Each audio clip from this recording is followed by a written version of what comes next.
This is exactly why people need because if you are in a situation where police precincts are being set ablaze, and this is happening, and businesses are being bombed down, and people are being dragged out of businesses and beaten in the street, and the police can't help you, and the National Guard shows up, and they can't protect you, and they tuck tail and leave. If that is not a scenario where someone would be in an appropriate situation to be on their rooftop with an you cannot name me one. You cannot name me one. I'm not saying go out and be a vigilante. We decided to sympathize with people who burn down people's stuff and then vilify the folks who want to protect their stuff who committed no crime. The Los Angeles riots, do you know what that is?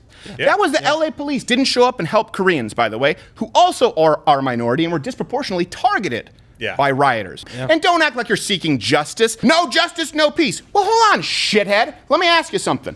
The president was on your side. The president said you need justice. The president was very strong on this, saying that the cop was in the wrong. The president had an investigation. And within 6 days, third-degree manslaughter should be first degree. You think that the cop went out that day with a plot to kill that man? If not, you can't have murder in the first degree. Donald Trump needs to react. There needs to be a swift reaction, mobilization of whatever force is necessary. Are you saying military? Yep. Are you saying martial law?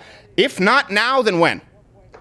It is within the government's legitimate purview to ensure that people's rights are not being trampled by a violent mob. The reason it exists is to protect its citizens from threats, from violent threats, both exterior or here in the United States. This is well within their purview, and so Donald Trump needs to react swiftly with whatever force is most effective to put an end to it. It was absolutely immediate. Let's be clear, this started out as violent riots. Yeah.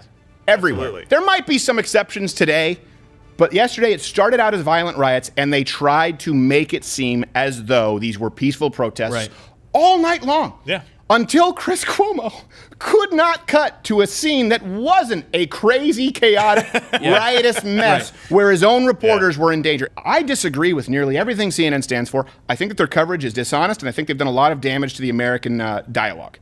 But I absolutely not only defend, but encourage CNN to defend their people and their property by any means necessary.